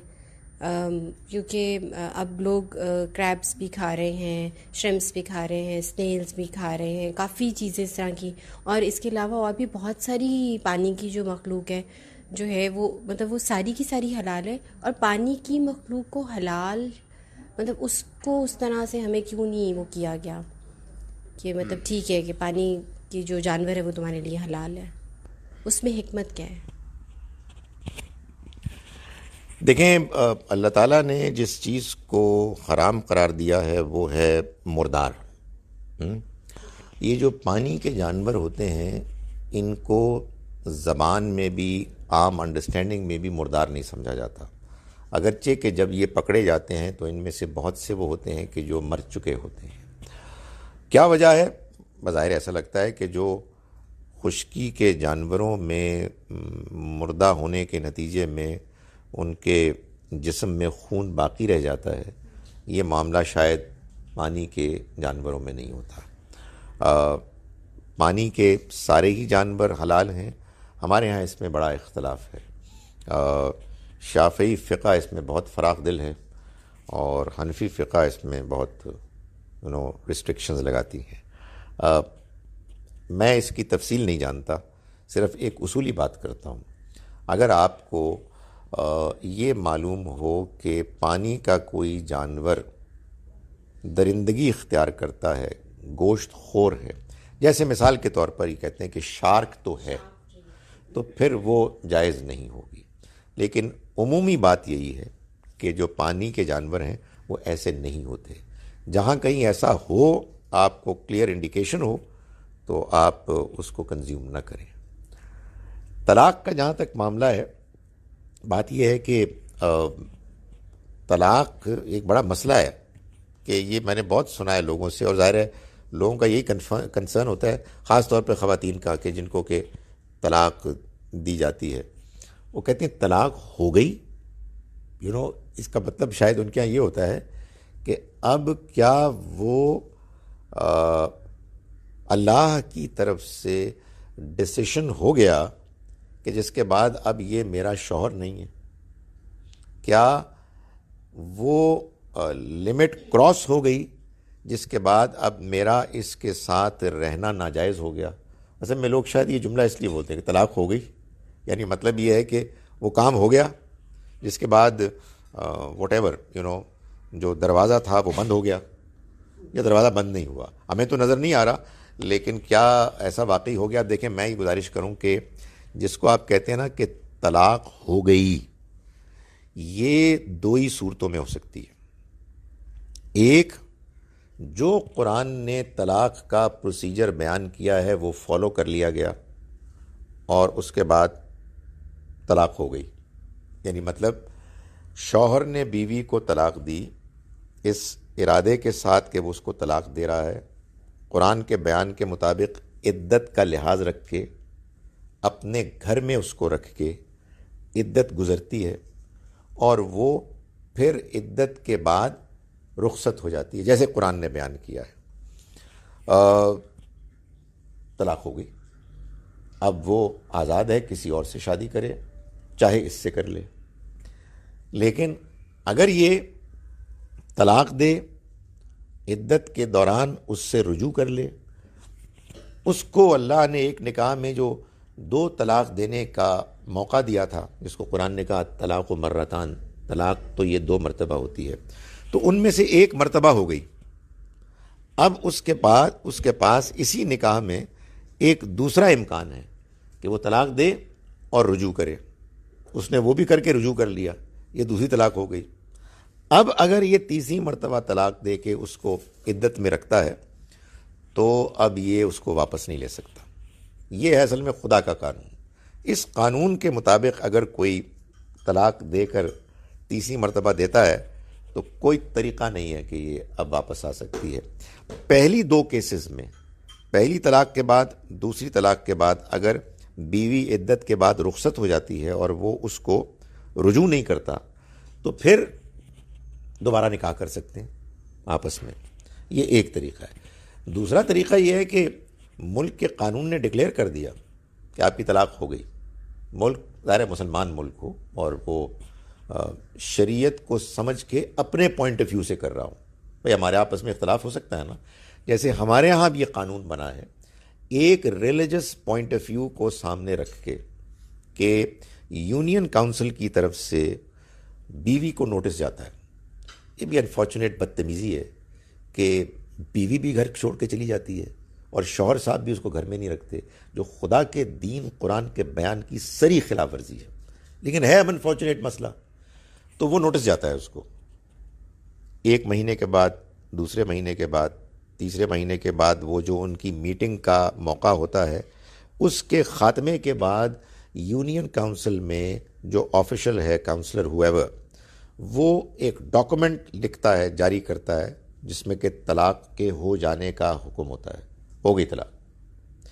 تیسری کوئی چیز نہیں ہے کہ جس میں طلاق ہو جاتی ہے، سوائے اس کے کہ بھائی لڑکے والے بھی لڑکی والے بھی دونوں اس پوائنٹ آف ویو کو مانتے ہیں کہ 3 طلاقیں ایک ساتھ کہنے سے ہو جاتی ہے، تو جب دونوں نے مان لیا تو ہو گئی، لیکن ان میں سے ایک نے بھی یہ کہا کہ بھائی نہیں ہوئی ہے، تو پھر معاملہ جائے گا کورٹ میں، قاضی کے پاس، وہ فیصلہ کرے گا۔ فرض کریں قاضی صاحب کہتے ہیں ہو گئی، تو میں اور آپ کر کیا سکتے ہیں؟ یہ اصل میں طلاق ہوئی ہے ایسے کہ دونوں نے ایگری کر لیا، تو اس ایگریمنٹ کے بعد آپ کون ہوتے ہیں؟ جیسے ہے نا میاں بیوی راضی، اور اگر میاں بیوی نہیں ہے راضی تو پھر ہم اور آپ کیا کر سکتے ہیں؟ سو یہ ہے معاملہ۔ جناب قرآن نہ کہا کریں، قرآن کریم کہہ دیا کریں۔ آپ کی بڑی مہربانی ہے، دیکھیں آپ کی بات بڑی اچھی ہے، میں کوشش کروں گا، جوش خطابت میں وہ نکل جاتا ہے، اس پہ آپ مجھے معاف کر دیا کریں، لیکن میں جب قرآن کو پڑھتا ہوں تو اس میں دونوں ہی اسلوب ہیں، والقرآن المجید بھی ہے اور وَإِذَا قُرِئَ عَلَيْكُمُ القرآن بغیر مجید کے بھی ہے۔ میں کوئی جسٹیفیکیشن نہیں پیش کر رہا، لیکن میں یہ گزارش کر رہا ہوں کہ اچھی بات آپ نے کی ہے، لیکن بعض اوقات کیا ہوتا ہے، دیکھیں ہمارے یہاں کیا ہوتا ہے، ہمارے یہاں جو اس طرح کی عزت احترام کے معاملات ہیں نا، اس میں ایک جو I am not justifying my self, میں صرف آپ کو ایک بات سمجھا رہا ہوں. ایک معاملہ یہ ہوتا ہے کہ بات ادھر رہ جاتی ہے، عقیدت غالب آ جاتی ہے. آپ نے دیکھو ہمارے ایک زمانے میں اتنے لمبے لمبے نام ہوتے تھے کہ 2-3 لائنیں چل پڑتی تھیں، نام ہی نہیں ختم ہوتے تھے. اب آپ گفتگو کر رہے ہیں اور گفتگو میں آپ کہہ رہے ہیں کہ جیسے مثال کے طور پر خالد ظہیر، اور ابھی خالد ظہیر تو ختم ہی نہیں ہوا، ولد سید فصیح الدین، ولد سید ظہیر الدین. بھائی پلیز، خالد ظہیر صاحب نے کیا کہا تھا؟ آپ ہمارا ٹائم نہ ویسٹ کریں. ایک زمانہ تھا کہ اس کی بڑی اہمیت تھی کہ نہیں مدّ ذلہم علی وبرکاتہ علیہم وغیرہ وغیرہ. سو میرا خیال ہے کہ ایک بیلنس ہونا چاہیے. آئی ایم شیور کہ اللہ کا کلام ہے، اس کا احترام جتنا بھی کیا جائے کم ہے. لیکن ایک آخری گزارش بھی ہے کہ یہ بالکل اچھی بات ہے آپ کی، میں آپ سے گزارش کروں، قرآن مجید کا اصل احترام یہ ہے کہ اس کو سمجھ کے پڑھا جائے، اس کو جانا جائے. میں اس احترام کا کیا کروں کہ جس میں بہت زیادہ آپ نے اس کے ساتھ الفاظ بیان کر دیے، القاب لگا دیے، اس کی تعریف کر دی. انٹرسٹڈ آپ نہیں ہیں، دین آپ سمجھ رہے ہیں کسی اپنے بزرگ سے، اور قرآن شریف آپ نے رکھا ہوا ہے عزت احترام کے لیے. تو عزت احترام بہت ضروری ہے، اور اس میں احترام میں سب سے بڑا فیکٹر یہ ہے کہ آپ اس کو سمجھیں اور اس سے ہدایت حاصل کریں. امیجیٹ فیملی کیا ہے؟ کیا یہ تصور اسلام میں ہے یا یہ کرسچن کا بلیف ہے؟ ڈیپینڈ کرتا ہے آپ یہ جملہ کیوں بول رہے ہیں. دیکھیں اللہ تعالیٰ نے اس کو مثال کے طور پر اس طرح سے واضح کیا ہے کہ آپ کی اصل فیملی آپ کے والدین ہیں، آپ کی بیوی، آپ کے شوہر اور آپ کے بچے. یعنی میں یہ نہیں کہہ رہا کہ باقی نہیں ہے، لیکن آپ کے قانون وراثت میں یہی ہے، انہی کو ملتا ہے حصہ. اولاد نہ ہو تو پھر بہن بھائی ہیں، ان کو مل جاتا ہے. بہن بھائی نہ ہو تو پھر کوئی نہ کوئی اور قریبی رشتہ دار ہوتا ہے. یہ ہے قانون کے لحاظ سے، قانونی لحاظ سے. ایک اور پہلو ہے، وہ یہ ہے کہ قرآن مجید میں یہ بتایا گیا کہ جو مال غنیمت ہوتا ہے یا مال فے ہوتا ہے، مال غنیمت کے جو جنگ میں لوگ مال چھوڑ کر چلے جائیں اس پر قبضہ ہو گیا، اور مال فے یہ کہ جنگ نہیں ہوئی اور لوگ ویسے ہی بھاگ گئے. اس میں مال غنیمت میں 1/5 اور مال فے میں پورے کا پورا جو حصہ ہے اس کو اللہ تعالیٰ نے بتایا کہ وہ اللہ، اس کے رسول، رشتہ داروں، غریبوں، مسکینوں کے لیے، یتیموں کے لیے. یعنی اللہ کے رسول صلی اللہ علیہ وسلم کے رشتہ داروں کے لیے. اب یہ جو اللہ کے رسول کے رشتہ دار ہیں یہ کون ہیں؟ تو حضور نے یہ فیصلہ فرمایا، اور اس میں معلوم ہے کون ہے؟ اس میں وہ بنو ہاشم، یعنی حضور کے پردادا کی اولاد، ان سب کو شامل فرمایا گیا کہ ان کو صدقہ نہیں ملے گا، زکوٰۃ نہیں ملے گی، بلکہ ان کو مال غنیمت اور مال فے میں سے جو کچھ ہے وہ ان کا ہے. یعنی ان کو بھی اس میں سے وٹ ایور اسکالرشپس وغیرہ ملیں گے. تو ظاہر ہے کہ آپ کی فیملی ایک امیجیٹ ہوتی ہے، ایک بات کی ہوتی ہے، لیکن ڈیپینڈ کرتا ہے کہ یہ سوال کیوں پوچھا گیا ہے. اقول قولی ھذا واستغفر اللہ.